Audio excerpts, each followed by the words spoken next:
On est en train de cheminer grâce à Luc sur les traces du Sauveur, le Sauveur étant Jésus-Christ, le Fils de Dieu. C'est le message central de la Bible. Et en regardant ces quelques lignes, je me suis posé la question aussi dans la dynamique de ce qu'on a commencé à voir la semaine dernière. Une question qui serait utile, ce serait s'il y avait quelque chose dans la vie de vraiment important, un enjeu vraiment vital, une question de vie ou de mort, et que quelqu'un autour de vous le connaissait, cet enjeu, et qu'il ne vous en parlait pas. Le jour où vous découvrez le grand enjeu de la vie, la décision à prendre, ce qui va faire basculer votre vie carrément de la mort à la vie, est-ce que vous n'auriez pas envie de dire à cet ami « Pourquoi tu ne me l'as pas dit plus tôt ? Pourquoi tu ne m'as pas fait connaître ça plus tôt ?» En tout cas, moi, je serais dans cette dynamique-là, dans cette dynamique aussi où on serait en train là de réfléchir sur le sens de la vie chrétienne et des grands enjeux dont parle le christianisme. Et on est en face de la question de la mission que Dieu donne à l'Église de Jésus-Christ, son Fils. Dans le chapitre 9, c'est ce qu'on est en train de voir, on est dans un chapitre pivot dans l'évangile de Luc. C'est un des livres de la Bible, l'évangile de Luc. Et une charnière où Luc, avant de nous parler de la mission des disciples, justement, nous montre comment Jésus a précisé son identité, dans le but que les gens sachent quelle réponse lui donner, et dans le but aussi que ses disciples sachent de qui parler quand ils parlent de Jésus-Christ. Un moment charnière, un moment essentiel, une pause. Luc nous met sur pause dans ce chapitre, mais une pause essentielle. On a vu la semaine dernière, puisqu'on parlait des enjeux et des grands enjeux dont tout le monde dans l'humanité devrait être au courant, on a vu que Jésus a parlé de ça dans le passage qui précède. Si vous regardez le verset 28, Luc commence en disant « 8 jours environ s'écoulèrent après qu'il lui dit ces paroles ». La question c'est « quelles paroles ?» Et la réponse, on l'a juste avant. Regardez le verset 24 par exemple, où Jésus venait de parler justement des grands enjeux de la vie. « Quiconque, en effet, voudra sauver sa vie, la perdra. Mais quiconque perdra sa vie à cause de moi, la sauvera. » On a vu la semaine dernière qu'il y avait des enjeux à tous les niveaux, au niveau relationnel, amoureux, sentimental, au niveau de la réussite sociale, au niveau de la réputation, au niveau des critères de réussite ou d'échec dans ce monde. Quiconque, dit Jésus, voudra sauver sa vie, voudra réussir dans ces domaines-là au détriment de la relation avec moi, perdra sa vie. Et verset 25, cette question essentielle que Jésus pose à tout le monde pour qu'on soit tous au courant et qu'on ne puisse pas lui dire « Pourquoi tu ne m'as pas tenu au courant ?» Verset 25, « Que sert-il à un homme, à une femme, de gagner le monde entier s'il se perd ou se ruine lui-même ?» Jésus vise ses disciples. Et avant de nous envoyer en mission pour parler de lui, il nous place face au véritable enjeu de la vie. Ni plus, ni moins, le véritable enjeu de la vie. Le monde ne va pas vers quelque chose ou vers rien. Le monde, l'humanité va vers quelqu'un. Et ce quelqu'un, c'est Jésus-Christ, le Fils de Dieu. Et ce qui est très intéressant, et je ne sais pas du tout où vous en êtes les uns et les autres, où nous en sommes, concernant Dieu, la vie, le christianisme, la Bible, Jésus, qu'est-ce que c'est toutes ces choses pour vous ? Mais ce qui est sûr, c'est que face à ce grand enjeu, qu'on soit chrétien ou qu'on se présente comme en chemin ou loin du christianisme, on est tous face à une même réalité. Et on est tous face aux mêmes questions. Est-ce que c'est ça vraiment l'enjeu de la vie ? Est-ce qu'on a raison de s'attacher à Jésus ? Est-ce qu'être sauvé, on en a vraiment besoin ? Est-ce que mon problème est si grave ? et qu'on dise les choses en face à ce stade-là, c'est pas parce qu'on est chrétien qu'on ne se pose pas ce genre de questions. Alors bien sûr, on se les dit d'une manière policée, mais encore et toujours, on a en nous des graines d'incrédulité. On a en nous une difficulté à croire que même si on chante Jésus, on n'a pas toujours vraiment besoin de lui. Et on a besoin d'être rassuré. Pourquoi ? Parce que constamment, nous entendons des voix. Eh oui, on entend des voix. Constamment, à longueur de journée. Et qu'est-ce qu'elles nous disent, ces voix ? Elles nous présentent des explications de la vie et de ses enjeux, de vision du monde et de conception de la nature humaine, de valeurs qui ne s'accordent pas avec l'espérance chrétienne, qui ont une autre perspective que l'espérance chrétienne. Et on baigne dans ces voix-là, et on entend ces voix, et on vit des tiraillements. Tu ferais pas mieux de construire ta vie avec telle ou telle personne plutôt que de te prendre la tête avec ça ? Est-ce que tu as raison d'avoir ça tellement central pour toi, Jésus, tout ça ? Est-ce que tu voudrais pas que ce soit juste une béquille si tu en as besoin ? Pourquoi tu voudrais pas réussir ta vie matérielle et puis ensuite être bien en place et tranquillement ? Pourquoi tu te prends la tête avec ces choses-là ? On a besoin à la fois, à ce stade-là, d'être rassuré, mais aussi d'être corrigé. Et c'est exactement ce que Luc fait en nous présentant Jésus dans ce texte-là. Voilà ce qu'il dit en résumé. Écoutez le Sauveur glorieux, ou restez prisonnier de votre incrédulité. On va le voir, mais je le dis tout de suite. Le meilleur antidote contre l'incrédulité, l'incapacité à croire et à continuer à croire, c'est d'écouter le Sauveur glorieux. C'est ça qui va altérer et détruire les graines d'incrédulité qui sont en nous. Et alors dans ce texte-là, on a deux confirmations qui vont bien ensemble et qui sont essentielles à garder ensemble. La première, c'est que Jésus est bien le Fils glorieux de Dieu. Et la deuxième, c'est que c'est bien des gens rebelles et incrédules qu'il est venu sauver. Et ça campe le décor concernant le vrai christianisme. Jésus est venu sauver des gens rebelles et incrédules.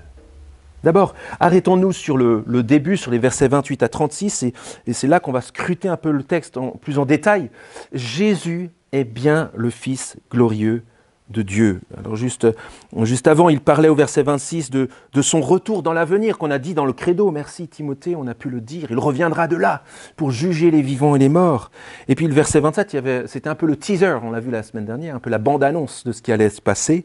Verset 27, Jésus avait dit « Je vous dis en vérité, quelques-uns de ceux qui se tiennent ici ne goûteront point la mort avant d'avoir vu le royaume de Dieu. » Alors il s'agit certainement de voir Jésus ressusciter, passer de la mort à la vie. Il s'agit certainement de voir aussi Jésus remonter dans sa gloire une fois qu'il est ressuscité. Il y a plein de gens qui étaient là, qui ont vu Jésus faire ça, mais avant ces choses-là, c'est ce qu'il y a sous nos yeux ici. Le royaume de Dieu venir dans la gloire de Dieu, dans la personne de Jésus, le Fils de Dieu. Si on était témoin de quelque chose de vraiment extraordinaire, quelque chose d'inimaginable, comment est-ce qu'on en parlerait ? La plupart du temps, lorsqu'on invente des choses, il y a des textes qui le font, il y a des textes même très anciens qui inventent des choses, c'est souvent jalonné de faits, de réactions extraordinaires, et avec des personnes extraordinaires, et puis des extases. Et c'est très intéressant parce que là, Luc, conformément à son intention dès le début de son évangile, son objectif, c'est parler de quelque chose d'extraordinaire, de ne pas s'excuser de le faire, même si c'est en dehors de notre réalité. Il avait dit à Théophile, son premier lecteur, et puis finalement à nous tous qui sommes les lecteurs plus loin dans l'histoire, qu'il écrit pour qu'on ait la certitude des enseignements que nous avons reçus. Et alors Luc, pour parler de cet événement-là, est juste factuel. Factuel. Et il dépeint les choses telles qu'elles sont, avec les réactions des personnes, d'une manière hyper normale, mais avec un un surgissement de l'inimaginable au milieu de notre réalité. Ça nous permet de voir la vérité nue. Regardez le verset 29.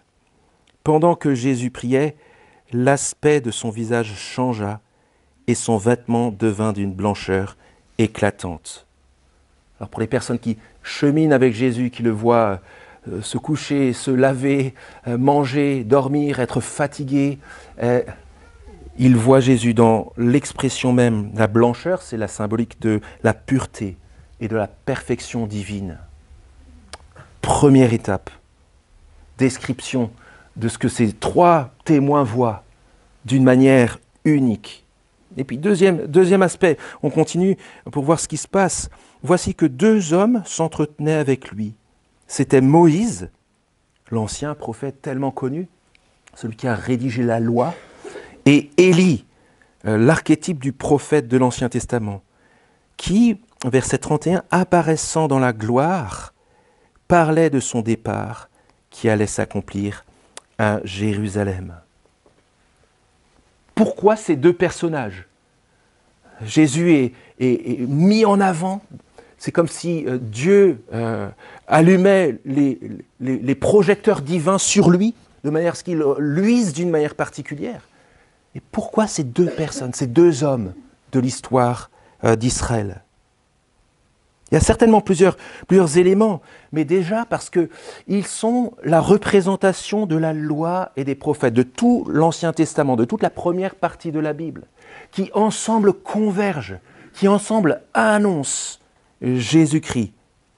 C'est comme une formule pour désigner notre Ancien Testament, si vous voulez. Première pause. Jésus glorieux, avec le spot de Dieu en plein sur lui.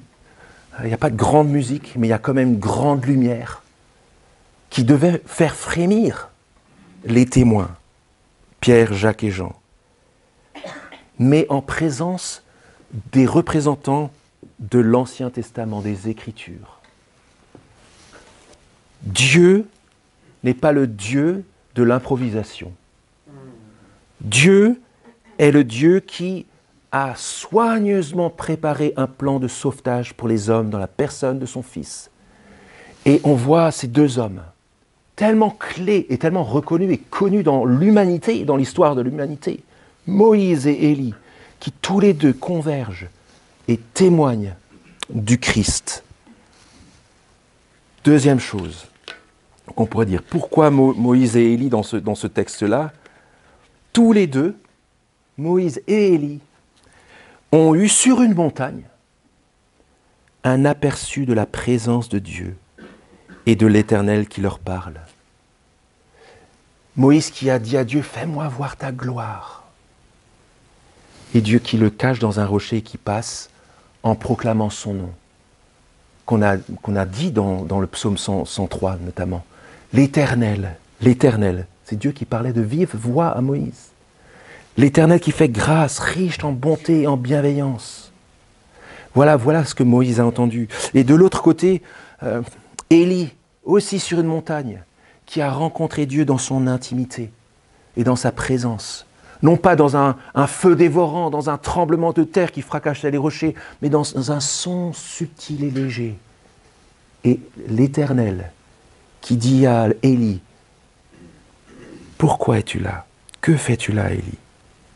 Deux personnes qui ont rencontré Dieu d'une manière extraordinaire. L'Éternel, Dieu qui parle. Deuxième pause. Dieu, le Dieu de Jésus-Christ, est le Dieu qui s'approche. Il est le Dieu qui se fait connaître. Il est le Dieu qui parle. Mais ce n'est pas tout. Regardons la suite. À partir du verset 32, Pierre et ses compagnons étaient accablés de sommeil. Vous voyez comment c'est factuel ? Si c'était fait de toutes pièces, qui aurait écrit que les gars, ils ont qu'une envie, c'est de dormir en face de cette situation-là ? Non, lui qui est en train de dire la vérité nue. Et ces gars, ils sont accablés de sommeil, ils sont dans la crainte, ils ne savent pas trop quoi faire. Et regardez ce que Pierre dit au verset 33. « Maître, il est bon que nous soyons ici. dressons 3 tentes, une pour toi, une pour Moïse et une pour Élie, avec le commentaire de Luc. Et il ne savait ce qu'il disait. Il ne sait pas quoi dire face à cette situation-là. Mais c'est tellement touchant. Et nous aimons souvent Pierre dans ses réactions. Face à une situation si extraordinaire, Jésus qui a les pleins feux de Dieu sur lui, qui est élevé et qui est en présence de tout l'Ancien Testament qui converge sur lui, et Pierre, Jacques et Jean qui sont là, ils n'ont qu'une envie, c'est de rester. C'est de rester dans la présence de Dieu, de rester dans cette situation d'intimité avec tellement de gloire, de pureté, de beauté. Maître, il est bon que nous soyons ici. Nouvelle pause. Dieu est le Dieu vivant. Dieu est le Dieu vivant qui parle, qui s'approche. Et nous sommes faits pour vivre avec lui. Et si Pierre a ce désir-là, dans une telle douceur de présence et à la fois dans une telle gloire, une telle pureté, c'est parce qu'il y a son crochet typiquement humain qui s'accroche à cette présence-là. Nous sommes faits pour vivre avec Dieu. Et Pierre le manifeste là. Mais il le manifeste aussi en parlant de tente. Alors il veut faire du camping, je ne sais pas, j'imagine avec ses piquets de tente un peu bêtes là au milieu. Pas sûr. Il est possible que devant une telle signification, une telle manifestation, Pierre se dise, ça ressemble tellement bien à quand Dieu était présent au milieu de son peuple, dans l'Ancien Testament justement, et où il y avait une tente dans laquelle Dieu habitait, et où le peuple pouvait interagir avec lui. Et c'est la suite qui confirme cela, avec le verset 34. Comme il parlait ainsi, donc au moment où Pierre dit ça, une nuée vint les envelopper, et les disciples furent saisis de crainte, tandis qu'ils entraient dans la nuée. Alors, c'est pas juste parce que c'est comme dans un film d'horreur où tu as le brouillard qui arrive, tu es là, tu as peur. C'est en rapport avec ce que Pierre vient de dire et ce qui est en train de se passer. C'est que Luc est en train de dépeindre le Dieu invisible qui descend. La nuée, dans l'Ancien Testament, c'est la symbolique, c'est la manière avec laquelle le Dieu invisible se rendait visible, montrait qu'il était présent. La nuée qui avançait devant le peuple dans le désert lors de l'Exode, lors de sa sortie, sa libération d'Égypte. La nuée qui se posait sur la tente de la rencontre. La nuée qui était dans le temple, lorsque Salomon, le grand roi, avait construit ce temple pour que Dieu puisse être atteignable. La nuée qui était tellement puissante que même au moment de l'inauguration de ce temple, les prêtres avaient dû sortir tellement la puissance et la présence et la gloire et la pureté et la sainteté de Dieu étaient présentes dans ce temple. Et c'est cette nuée-là, cette même nuée-là, qui les enveloppe. Et ils étaient saisis de crainte. Nouvelle pause. Le Dieu dont nous parlons, le Dieu de Jésus-Christ, est le Dieu parfait, saint, juste, bon, plein d'amour. Il n'y a rien en lui qui soit impur, éternel, omniprésent, omniscient, omnipotent. Et aucun homme ne peut tenir dans sa présence. D'où la crainte des disciples ici. Quoi faire avec ça? Luc nous met en présence d'une réalité qu'on oublie très souvent. Lorsque nous professons le Dieu vivant et vrai, lorsque nous plaçons notre confiance en Jésus-Christ, son Fils, c'est de ce Dieu-là dont nous parlons. Et cette crainte, ces tremblements, ces frissons sont appropriés par rapport à ce Dieu-là qui descend et qui vient. Et il descend et il vient dans la personne de son Fils. Très intéressant. Je disais avant qu'il y avait une grande lumière, mais pas de grande musique. À la place, il y a une voix. Regardez le verset 35. De la nuée sortit une voix, c'est Dieu qui parle, et qui dit, « Celui-ci est mon fils élu, c'est-à-dire celui que j'ai choisi pour cette mission. Écoutez-le. » Extraordinaire. On est là devant l'affirmation centrale. On disait au début qu'on a besoin d'être rassuré dans notre foi, dans toutes les voix qu'on entend à droite à gauche. Et au milieu de toutes les voix qu'on entend à droite à gauche, on a besoin d'entendre cette voix du Père qui dit du cœur de la nuée, le Dieu invisible qui parle et qui se rend présent, qui s'approche et qui dit « Celui-ci est mon fils élu, écoutez-le ». Voilà la consigne essentielle. Alors les disciples hésitent à en parler tout de suite. Je pense qu'ils ne savent pas trop quoi en faire et surtout ils ne savent pas comment en parler. Ce qu'on disait au début, comment tu ferais pour parler d'un truc aussi incroyable? Ils reviennent d'un temps unique dont les 3 évangiles qui se concordent, Matthieu, Marc, Luc nous parlent, dont Jean parlera au début de sa première lettre, dont Pierre parlera dans sa deuxième lettre. Des éléments essentiels et fondateurs pour leur ministère, et essentiels et fondateurs pour confirmer à nos cœurs que Jésus, le crucifié, rejeté par les hommes, méprisé et moqué par tous ceux qui nous entourent, est bien le Fils élu de Dieu, et qu'il s'agit de l'écouter. Ce n'est pas un texte à lire en vitesse, ce texte-là. Et on pourrait le lire en vitesse parce qu'on pourrait être gêné, parce qu'on est quand même des enfants de l'Occident cartésien, si bien pensant, si orgueilleux.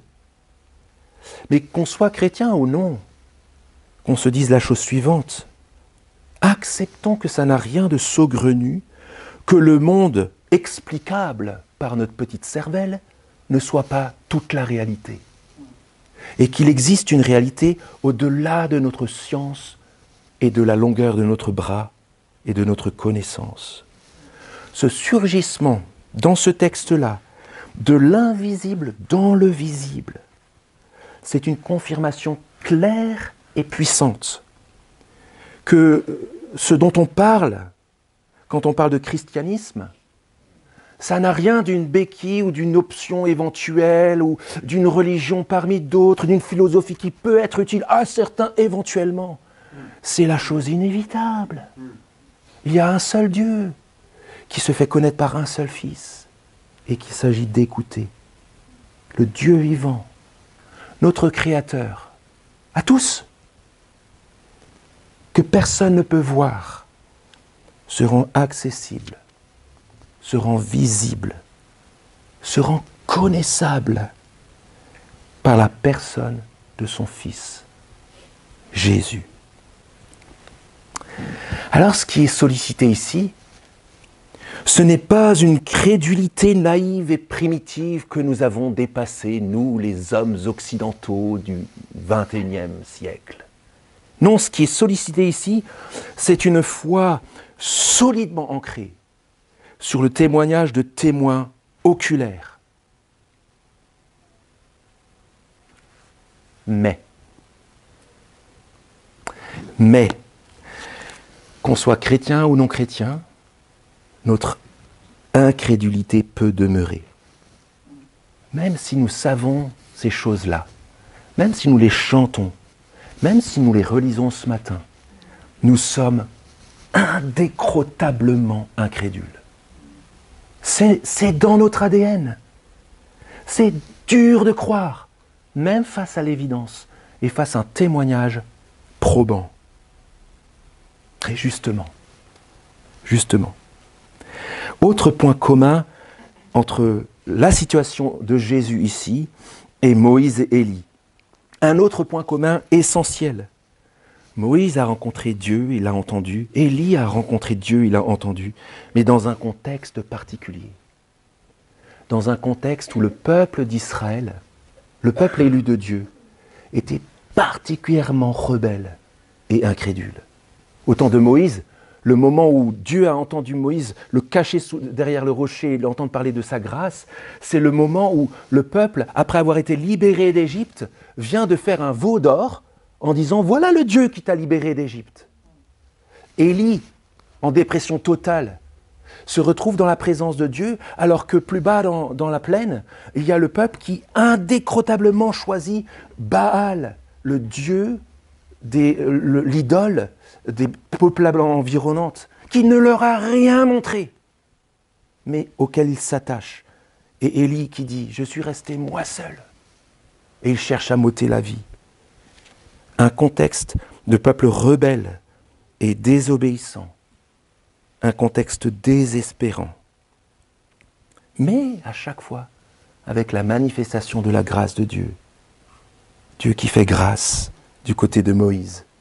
Et Dieu qui sait garder des personnes qui restent attachées à lui du côté d'Élie.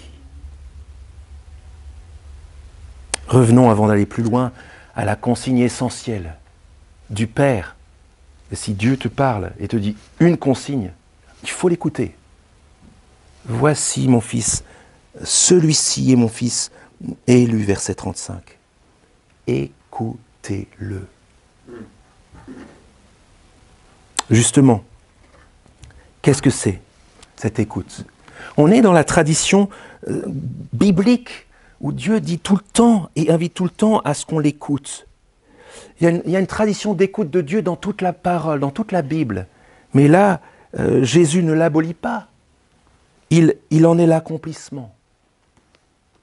Il y a d'autres épisodes dans l'évangile de Luc qu'on verra plus tard dans notre lecture qui le montrent.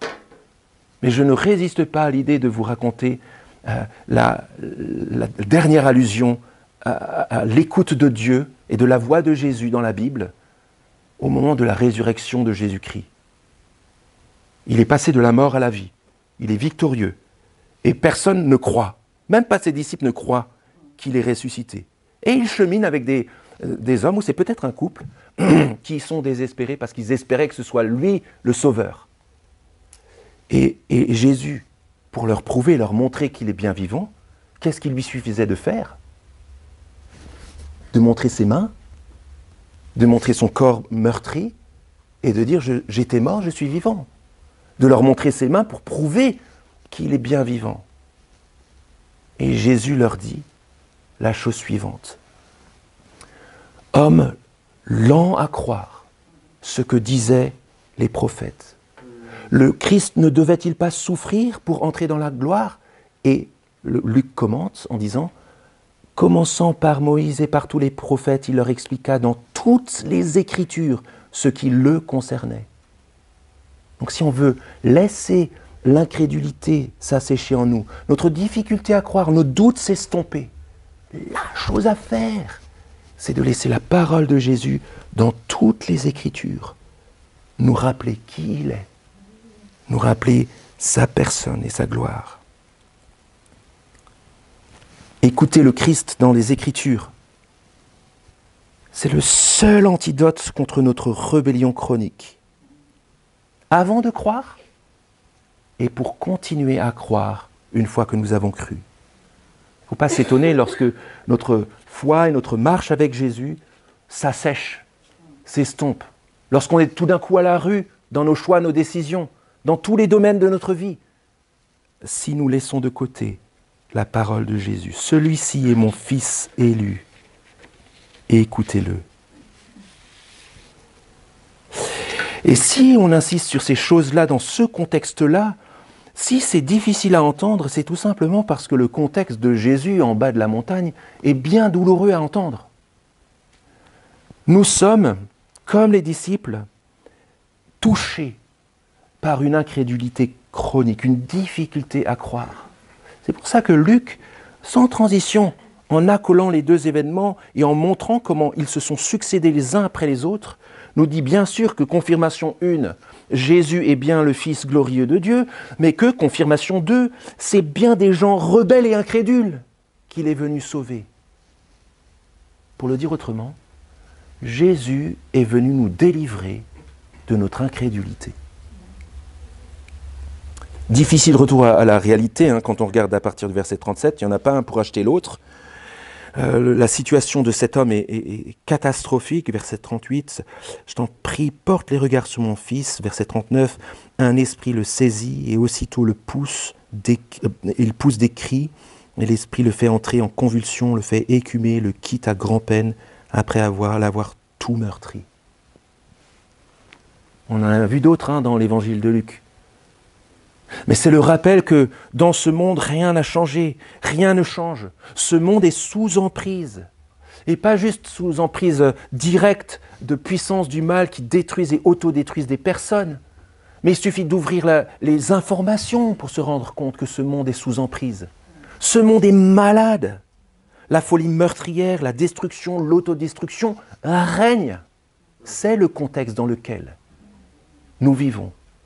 Et c'est le contexte dans lequel le Fils élu de Dieu, le Sauveur glorieux, est venu. Il est venu pour nous sauver de ce monde-là. Et avec un contraste frappant avec le verset 40, parce que on doit être surpris normalement en lisant le verset 40. Parce que cet homme dit, j'ai prié tes disciples de le chasser, ce démon qui détruit mon fils. On devrait se dire, c'est normal qu'il l'ait fait. Parce que quand on regarde à partir du verset 1 de ce même chapitre, si vous regardez, Jésus a donné l'autorité et la puissance sur tous les démons aux disciples. Mais là, verset 40, ils ne l'ont pas pu. Incapacité des hommes. Ces actions de libération des puissances occultes, de guérison que Dieu a données aux hommes, ce sont des actes prophétiques qu'il leur a donnés. Pour que tout le monde puisse voir à travers ces œuvres-là que Jésus est le roi, que Jésus est le sauveur, et qu'on ne peut pas les faire sans lui. On l'a vu avec Brian au début du chapitre. Les disciples ne peuvent pas poser ces actes prophétiques sans celui vers qui elles pointent, sans Jésus. Et c'est pourtant visiblement ce qu'ils ont fait. C'est le syndrome du petit garçon de 2 ans et demi. Les Anglais disent « terrible twos ». Nous, on appelle ça les années du moi tout seul. C'est la crise, c'est le rejet de l'autorité, c'est la difficulté de donner raison ou de faire ramener à la raison les enfants. Et c'est le moment du moi tout seul où dès qu'ils ont la parole, ils ont envie de faire les choses tout seuls. Et nous avons encore ce syndrome en nous, du moi tout seul. Surtout ne pas être dépendant. Surtout ne pas être aidé, ni par les hommes, ni encore moins par Dieu. C'est le syndrome du moi tout seul qui reste en nous. On croyait l'avoir vaincu, mais il a dépassé nos 2 ans et demi. Ouvrons les yeux, ouvrons les yeux.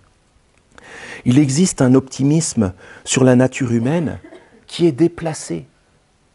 Bien sûr, nous voulons être touchés par les qualités que Dieu a données à tous les hommes. Leur capacité créative, leur capacité à vouloir le bien, à chercher, à être choqué par l'injustice, à vouloir la justice. Cette volonté à rechercher d'une manière ou d'une autre la paix, ce désir de joie qu'il y a dans l'homme. Mais d'ici à être optimiste sur la nature profonde de l'homme, c'est inapproprié. Ouvrons nos vies, nos histoires. Pensons à ce que nous pensons, disons, faisons. Pensons à ce qui se passe dans l'actualité, au niveau individuel, dans les couples, les familles, la société française et le monde entier. Ouvrons les yeux sur le fait qu'il existe un optimisme sur la nature humaine qui est déplacé. Nous sommes, comme les disciples ici, dans la logique du moi tout seul.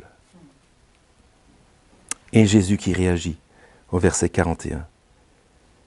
Race ou génération incrédule et perverse, jusqu'à quand serai-je avec vous et vous supporterai-je?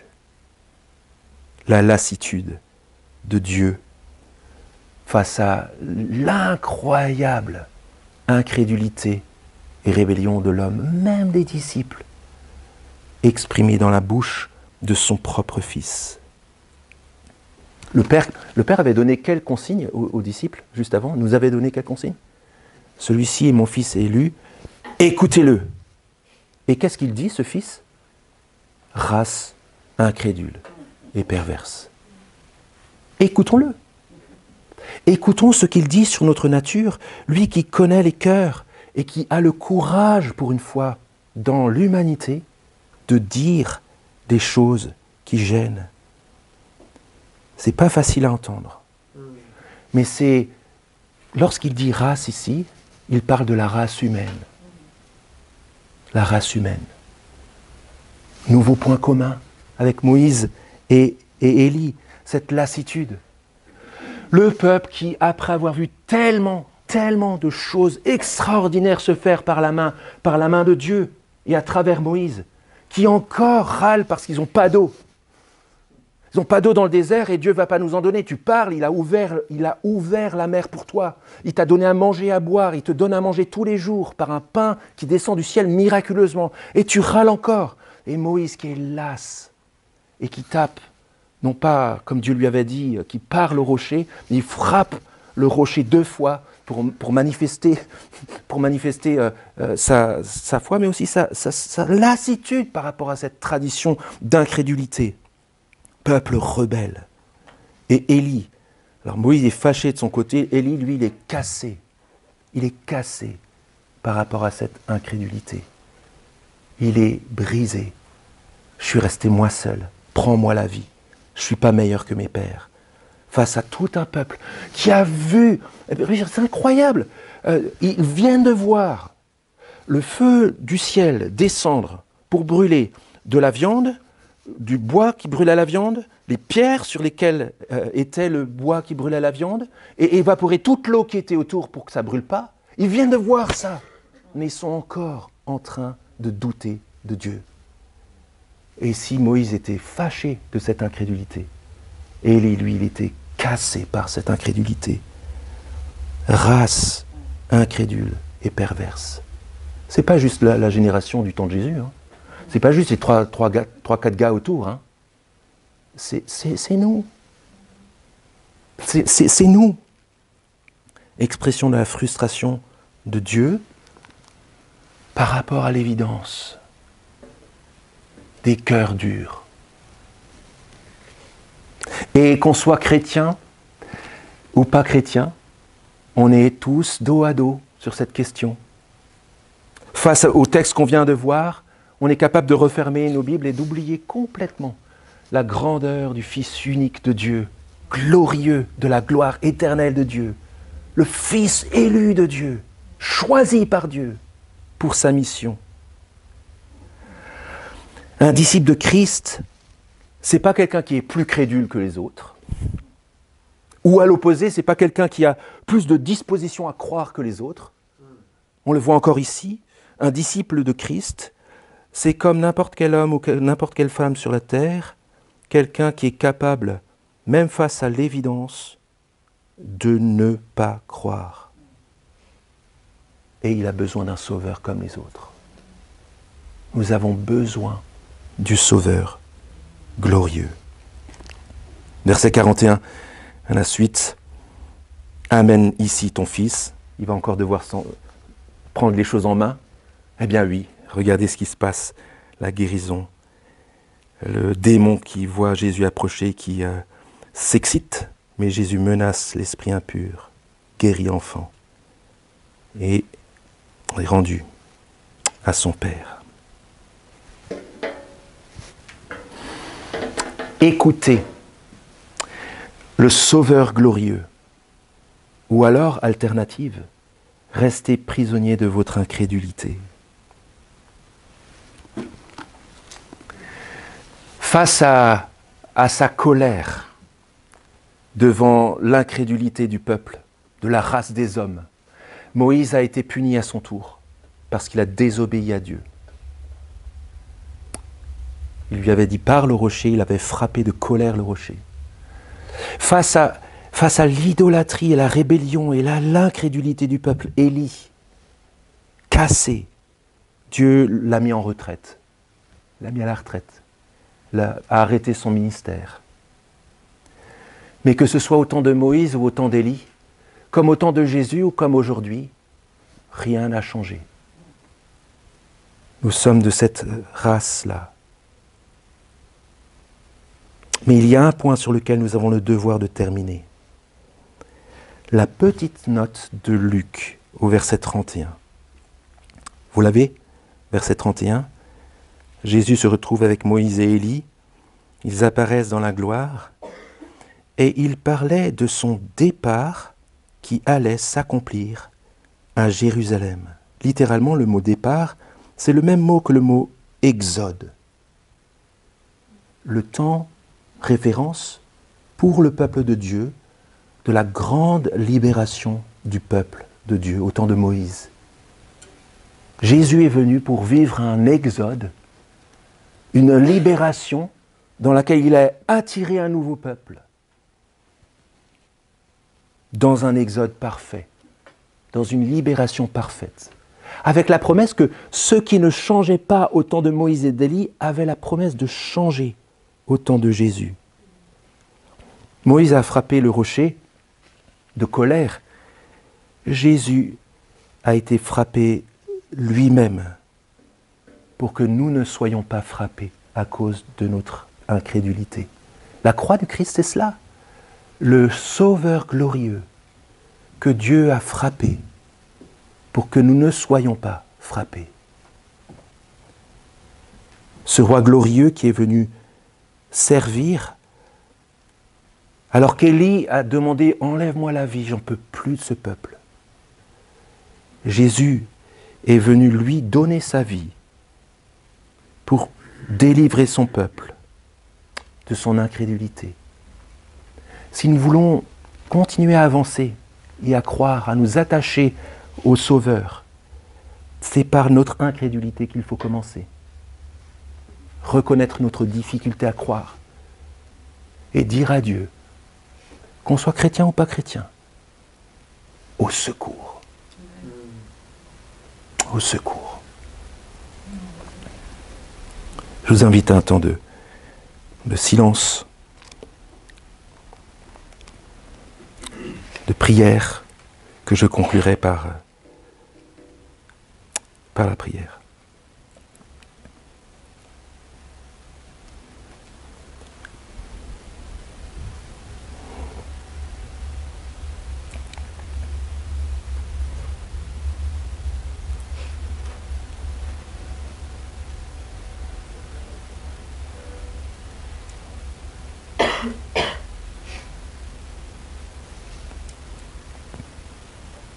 Toutes ces choses, Seigneur, qui sont en face de nous dans notre propre histoire, au milieu de toutes ces voix qui résonnent dans le monde, qui vont souvent à l'encontre de qui tu es, de la vie que tu proposes avec toi,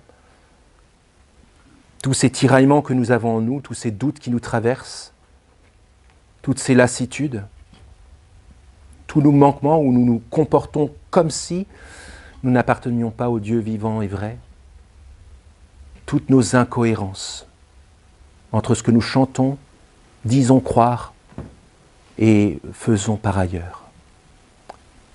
Toutes ces hypocrisies, toutes ces duretés, nous te les présentons. Et nous voulons entendre, Père, une fois de plus ce matin, ton injonction. Celui-ci est mon Fils élu. Écoutez-le. Nous te remercions, Seigneur, pour le diagnostic que tu poses sur nous avec sagesse et avec vérité. Mais nous te remercions parce que ce constat nous vient de la bouche de celui que tu as donné précisément pour prendre sur lui notre rébellion et notre incrédulité. Merci pour cet exode nouveau. Merci pour cette libération nouvelle que tu nous offres dans le nouveau Moïse, ce nouvel Élie, celui qui est venu pour nous libérer de notre incrédulité. Nous voulons te prier pour deux aspects ce matin. En tant que chrétiens de longue date, nous te prions que tu nous libères de cette incrédulité, cette difficulté à croire en Jésus ton Fils qui nous conduit à bien des incohérences. Sauve-nous, s'il te plaît, Père. Dépeins à nos yeux par le Saint-Esprit dans la parole la gloire de ton Fils dans ces lignes-là. Et nous te prions pour celles et ceux qui, parmi nous, dans notre entourage, que nous aimons ou qui sont parfois nos ennemis, sont pris au piège de leur incapacité à croire pour être sauvés. Fais tomber de leurs yeux des coquilles. Fais battre leur cœur de pierre. Sauve-les de leur incrédulité. Dans le nom précieux de Jésus. Et pour ta gloire. Amen.